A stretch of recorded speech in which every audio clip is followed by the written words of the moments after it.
this episode of Built Not Bought, we are rescuing a car from the wreckers.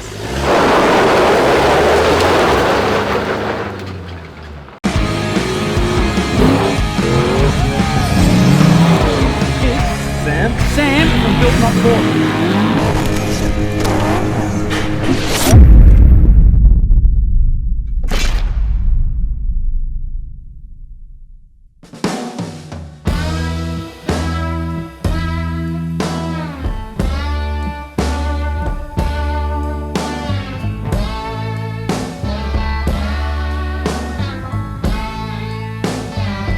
Alright, so we're down at Oriental 4-wheel drive wreckers today. Now, I've had this concept for ages. Back in Perth, I've always wanted to do an episode where I do what's called a wreckers rescue. So I wanted to sort of revive a car from the wreckers. Now, there's nothing suitable in WA to do this sort of shoot, but I'm here in Adelaide at the moment, down here at the wrecking yard, and I'm hoping we can find something. They've got an awesome amount of space down here, a really good layout of 4-wheel drive, so I'm hoping we can walk around, find something that we can revive from being wrecked at this yard.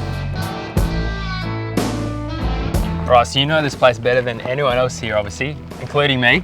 Yeah, We've got to find something. Yeah. We need to find something that we can use. Now, mate, we might have something over here. Now, that was me. I was coming from the pub. That's how I ended up, mate. You Sorry. cracked it.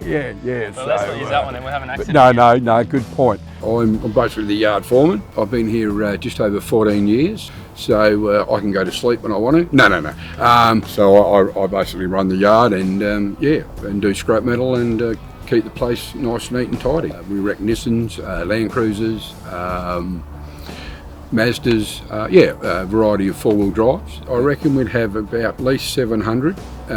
Not quite sure, not exactly, but we'd, so there's a lot of cars, different varieties. The biggest thing, I think, we need an engine in it, don't we? If we have something that doesn't have an engine in it, it's going to be hard. Well, that would. I'm not pushing it, so that would be a good idea, mate. I'll be here all day. I'm getting too old for that, but it looks like all these are sort of pretty wrecked already. So they are, mate. We've got an area that has some cars with engines. Yes, we have. If we come up here, up the top here, mate, there is a there is a couple here with motors in them. This one's got no steering wheel, no good. Yeah, no. I think it needs a steering wheel, it needs an engine, and it needs a key. Well, I'll tell you what I'll do with you, mate. If you come over here. Holy shit. Oh, that's got an engine. Yeah, but look how far it's sitting back in there, mate. It's not going to run, is it? That's sitting back. I think that's too far gone. Yeah, that is, mate, that is. Now, mate, I'm going to do this up for the father-in-law. So, if we have a look at this one. Has it got an engine? Let's have a look. Yeah, it does. Why is the cover on here? Oh, no, someone's actually know what they've done, mate. Oh, this could be a winner. Seems all there, radiator. Missing a shroud. Yeah. Still got aircon. Well, that's good. It's a nice day for aircon, mate. There's no doors. Good point. Right, yeah, I'll just Should we pull it down the back then? It's even got a guard as well. See, you don't need wheels, mate. We've got a forklift. There you go.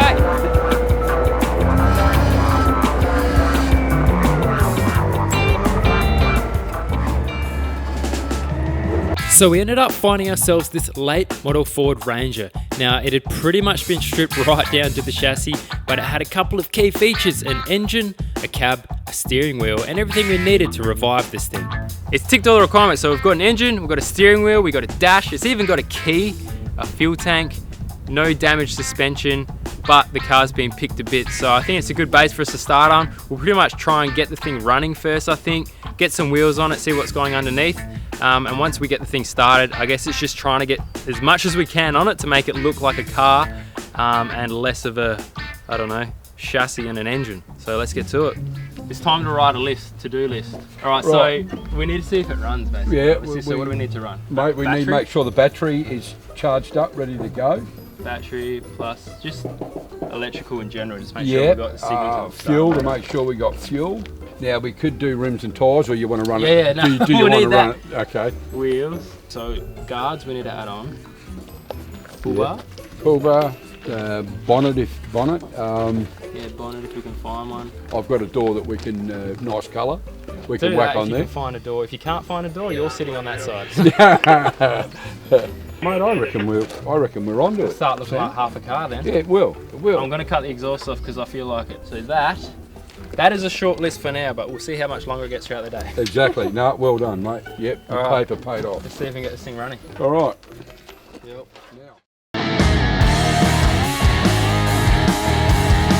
So we first needed to find out whether the thing would even run. So first things first, check the battery, make sure it's got some power, turn the key, and pretty much had our fingers crossed. You beauty! You beauty! We got it! Runs! Oh no! Where's that air coming from? Yeah, no, it's water. It's coming from the... It's blowing boost straight out there, isn't it? coming from that hose. It's obviously filled up. So there's no intercooler. Well, at least we know it runs, right? Yeah. So we'll get the thing on its wheels, get it looking good, and if we've got some time, I reckon we'll hook that up so we've got boost, we've got turbo. Because obviously someone's taking the intercooler out of this. Yeah, so. okay, yep, exactly. All right, well, I'll jack it up. I'll get it up.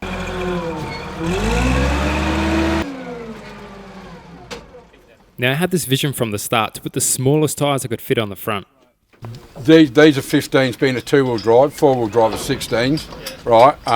But we're putting, what are they? They're 15s. 15. So we've got the back pretty much sorted, but the front's a bit of a bigger issue. We've tried to grind down the caliper here to fit the steel wheel, and because I'm going that small wheel on the front, it seems to be hitting every way we put it. So we've gone and added some spacers this time. Now, there wasn't enough spacers, or we're using washers pretty much. There's not enough washers to put on every stud, so I've kind of done a bit of a triangle shape here and see if we can bodge it up like that way. Obviously sticking to ADR compliance here, it's got to be road safe, you know, so we'll try and sort something out for the front wheels so it can sort of clear that caliper, and then we'll be back on its wheels and get the thing going.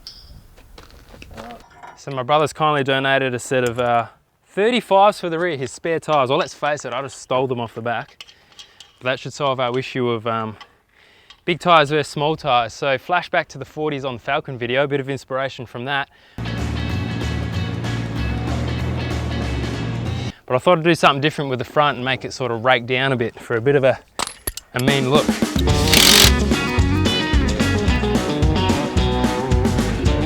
That's beautiful. Look at that.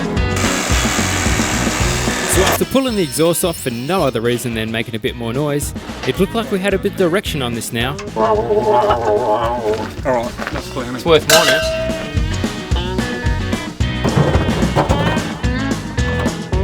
Now, I'll walk down the window because it's hot. All right, so. Because I know I've got no air. Right, buddy, if you just grab the rear there. I've got the bolts. No, that's gorgeous, mate. I wonder if that door will open.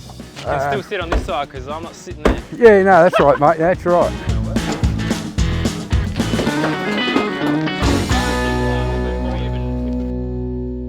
Okay, so we've got the thing running now, it works. We need to work out what we're going to do with the back end.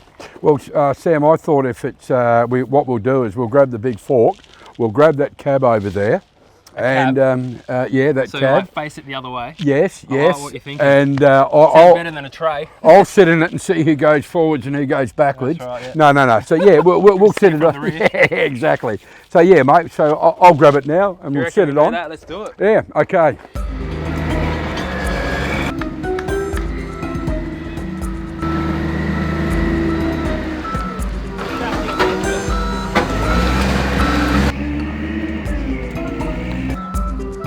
So brilliant idea of putting the cab on the back. It's good in theory, but it was way too long, and the actual, where the tyres are sitting is hitting on the bottom of the cab there. So what we're going to do is line up the front of that cab. So basically the wheel arches of where they line up with the diff, and it's about 1300 from the back of the cab to the center, and we've measured that, and now we're going to cut just in front of that pillar, and that should get this whole shebang sitting further back, clearing the tyres, and then it's just a case of putting some bars across and tying it together. So that's the plan now.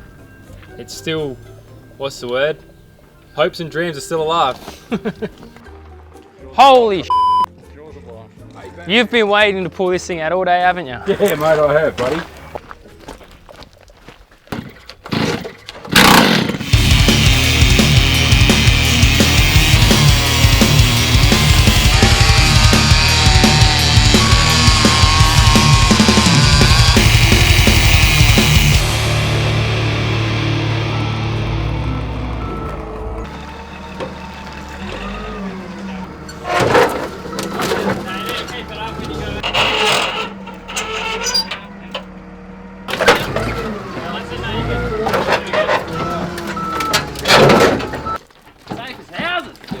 Man, Put a snorkel on.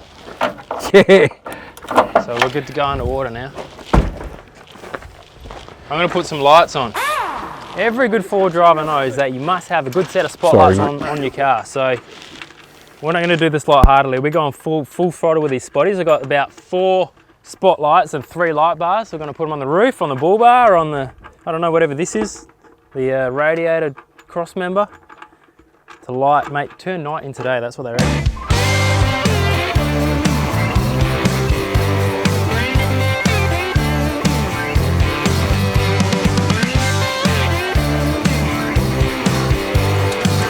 So I consulted Grant, the owner of the wrecking yard, to see if we could track down a bull bar for this thing. Something big and obnoxious. Okay. Because the front doesn't really have mounting points as such. Yeah. Obviously, it's just like a flat bar. Right. So if there's something that has either little tongs sticking out or just, as long as there's 2 holes, we can just drill and bolt, you know. Okay, righto. Yeah, no, we'll go and have a look and see what we can Anything find. that, as long as it's not a Ford Ranger bull bar, it's gonna work. Yeah. If you're in a four-wheel drive, chances are you have a crankcase ventilation valve. What happens in diesels and modern four-wheel drives is the crankcase pressure increases. As the piston goes up and down, oil is forced past the rings and actually gets into your intake. What happens in the crankcase, it recirculates those gases back into your intake. Now this can decrease the lifespan of your engine. It also builds up a whole lot of carbon inside that crankcase and intake manifold. So what we've got here is a Ryco crankcase filtration system. Now this is what I'm going to be running in my four-wheel drive from now on. What happens is this is put in between that crankcase ventilation valve and your intake. It takes out all the impurities, waters and oils before it goes back into your engine. So this particular filter has a 310mm sump inside of it. So all those deposits and oils that would be going into your engine ends up in that sump. Now it's recommended that every service you empty that sump out. So around about 40,000 kilometer mark. But if you do forget to do it, there is an overpressure release valve so it doesn't damage your engine if it gets full to the top. It is recommended that to install one of these filters you go to your local mechanic, but if you are pretty handy on the tools, it's quite simple to do in a few easy steps. Firstly, find a safe working area and switch off your engine from the ignition. You then need to find a suitable location to fit the RCC 350 filter kit. Common places are on the firewall, wheel arch or the front of the engine bay behind the headlamps. Avoid mounting the unit directly to the engine or near a turbo where heat can damage the unit. Use the 2 supplied 8mm bolts to connect this bracket into the desired location and mount the filter. There are a whole bunch of reducers supplied in the kit to connect to the size hose that you require. To plumb the thing up, you just disconnect the crankcase hose from the intake pipe side and connect to the intake port on the filter. Ensure there are no kinks or sharp bends in the hose. Secure the hose with spring clamps supplied. Complete the fitment by connecting a section of hose from the outlet port to the intake pipe. Again, ensure the hose is free of kinks or sharp bends and secure the hose with the spring clamps provided. Now you may be running a similar type of catch can crankcase ventilation type setup, but generally these have no internal filters and a lot of the time the oil is passed back into atmosphere or into your engine anyway. With this system, it actually separates that moisture and water and oils so it can be deposited and then recycled correctly. If you want to find out more information about these Ryco filtration systems, I'll drop a link down below to their website where you can find out more and see what would suit your four-wheel drive. You can do something with this? You see how I need something flat to bolt into that black thing? Yeah, okay, right, Like, so it was starting to prove a little bit difficult to find a bull bar for this thing because the one thing I wanted is for it to not look like it should be there. So the boys ran off to find something else. Alright, so I'd say we're probably just past the halfway mark now, and I say halfway because the back half of the car has something on it now. So we've put sort of the cab on the back side now. We're trying to do a bit of a mirrored thing. We're not looking at putting a bull bar on the front, and we thought why not put one on the back as well because that's sort of a front of a car now. We've got a whole lot of spotlights, so the boys came down and gave us some spotties, a couple of light bars, so we'll light the thing up like crazy.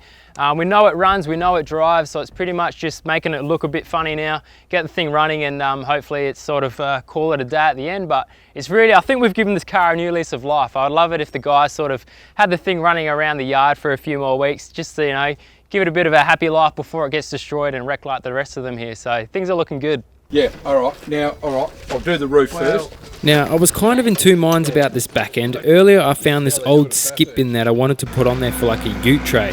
But we'd pretty much committed to this cab now, so it was a case of strapping it down, bolting it, and getting it secured to the back.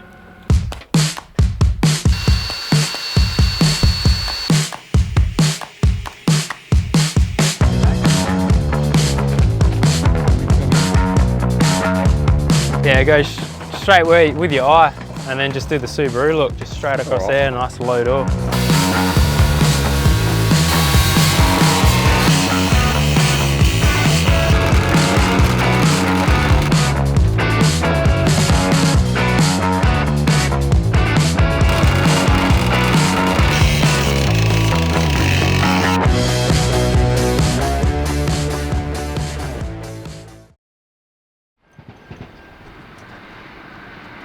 So we got ourselves a bull bar. Now I didn't want to use a standard bull bar because that'd be too easy. So this is like a sports bar off the rear tray of a dual cab. So we've flipped it down. It's more of the apocalyptic zombie look. That's what I reckon.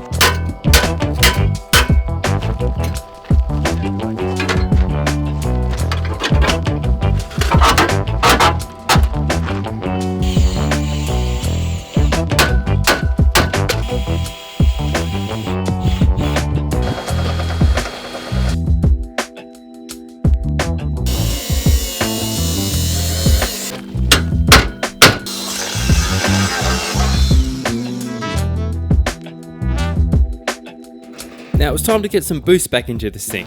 I'm on the hunt for an intercooler hose. A little too small. Oh yeah, might have hit the jackpot.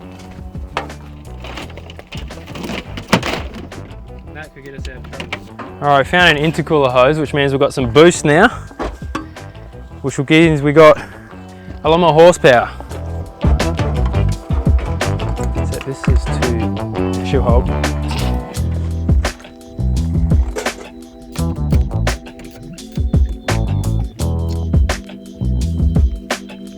These are rated for enough boost, for enough horsepower for what we need. Just the right amount. All in the middle.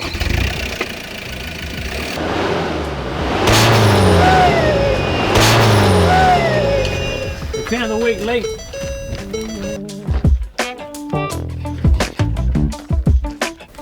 That's better. Better than a cable tie. Well, it's time for an update. I reckon we've done this and more. We've gone over and above, so wheels and tyres are done, aren't they? Yes. Bull bar, we used the sports bar. Yeah, you cheated. No, beautiful. Bonnet I'm not even going to worry about because it looks cooler the way it is. Yeah, yeah. And we've gone over and above with the tray because it's a car again. Lights and spotties, which is, there's millions of them on there. What does that say? Intercooler, I just fixed that. And I think we're done. Right. Well done, all right. You're I think we go for a drive on this thing now. What do you reckon? See how it runs. Yep, yep. First, I want to take you for a bit of a tour of our creation. So obviously it started as a 2015 Falcon. I mean, I keep saying Falcon, but it's a Ford Ranger. The last car I built was a Falcon. Now the back half, I don't even know what car it was. It was sitting over there and it was a dual cab. Do you know what type it was? Yeah, it's a Ford Ranger. Oh, it's a Ford Ranger as well. And then we've added on some Ford Ranger arches, which was originally off the front part of the car. So that's pretty awesome. Coming around the front, we've obviously gone the small wheels on the front, 35s on the back. And this is a sports bar that we've kind of flipped down forwards to be the bull bar. Quite sturdy, might I add. We've got 4 spotlights, light bar on the roof. There's another light bar just here. You know, it's not bolted to anything, but it's just a spare in case you need it. I'll probably get rid of that. And our awesome snorkel here, so we can go through the water crossings. Happy days. So this thing's ready for anything. I fixed the intercooler, so hopefully we'll have a bit more power. It'll probably blow off by the time we get up there, but who knows, we'll give it a shot. And ready to rock and roll. We can hit anything in this. I'm so keen to take it to, we'll take it to Cape York, eh? Yeah. All right, That's that's right. So we're, yeah. Let's go for a burn, All see what happens. All right. She runs! Look at that. What do you reckon? Pretty We're off, excited? mate. Bloody, let's Take go. it easy and we'll just work up to some fun. Oh, God.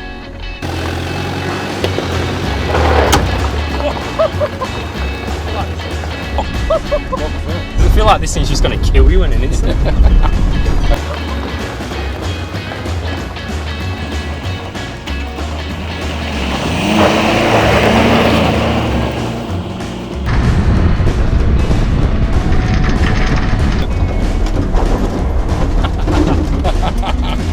Yeah, well done.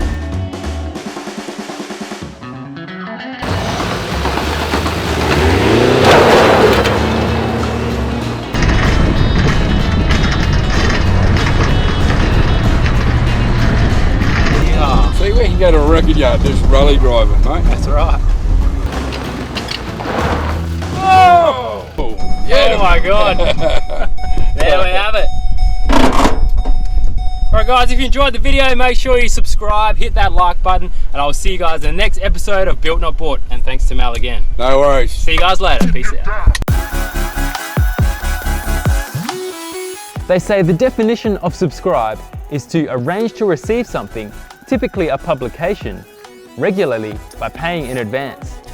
Please arrange to receive something, typically a publication, regularly by paying in advance by clicking the button below.